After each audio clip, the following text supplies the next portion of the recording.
now, and businesses continue to suffer the consequences of the intermittent power outages, even as President Akufo-Addo declared that Dumsor was over. In the latest episode of our Dumsor Diaries, we put the spotlight on barbershop operators as their grooming industry faces a grim picture as the power outages continue to bite hard. Kenneth Jesse has more. Over the period, the issues surrounding maintenance of transformers and gas supply have been successfully resolved, resulting in a sufficient improvement in power supply reliability.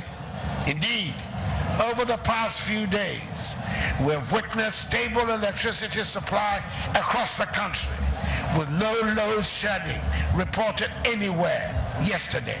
That was President Akufo-Addo during his May Day speech on the 1st of May. A day after the president's speech, the news team visited Achimota Mile 7, a community in the Greater Accra region where, like many parts of the country, Dumsor is rampant. When the team got there at 4:10 in the afternoon, their lights were off. We caught up with a barber who hadn't had light since he opened the shop in the morning of that day. The Dumsor is very intense here.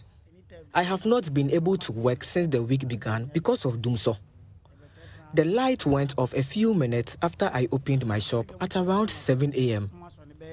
The light usually goes off in the morning and be restored around 6:30 in the evening. 15 minutes later, it will go off again. The other day, the light went off when I was in the middle of trimming a customer's hair. I believe you can bear witness to the fact that there is no light here as we speak. While filming this story, a customer walked in to shave his beard, but to his disappointment, there was no light. So he, just like the many customers that visited Henry's shop today, either had to look elsewhere or come back later, hoping the lights will be back by then. Aside cutting hairs and shaving beards, the shop also renders manicure and pedicure services for customers. But due to the enormous heat exacerbated by Dumsor and the equipment needing power to function, that part of the business has been put on hold for now. The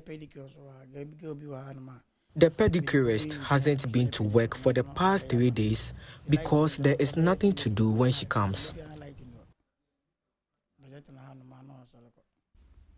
Henry Jache is a family man. He has a wife and a newborn baby. As the breadwinner of his young family, Henry tells me the financial difficulties he faces back at home due to the erratic power supply. Because his job relies solely on power to function, there are days he goes home empty-handed and is forced to rely on the benevolence of family and friends to provide for his wife and child. It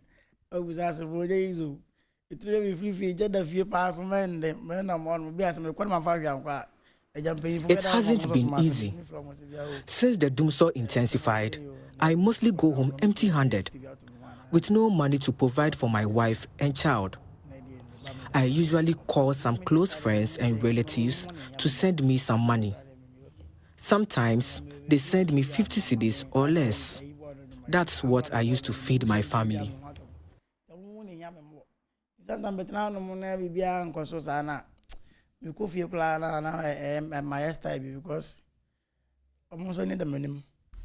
Morganians have consistently called for a Dumsor timetable to plan ahead of time, but to no avail. Henry is one of them. A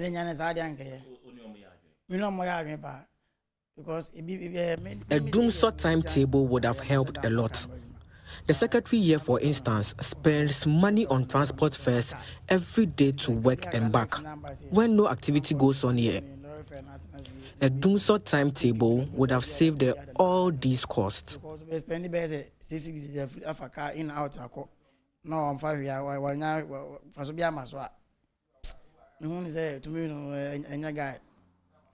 From printing shop operators to corn millers People have been sharing the struggles they go through when the lights go off at unexpected times without knowing when it will be restored. As it stands now, no one knows when this issue will come to an end. For Joy News, Kenneth Jesse, Accra.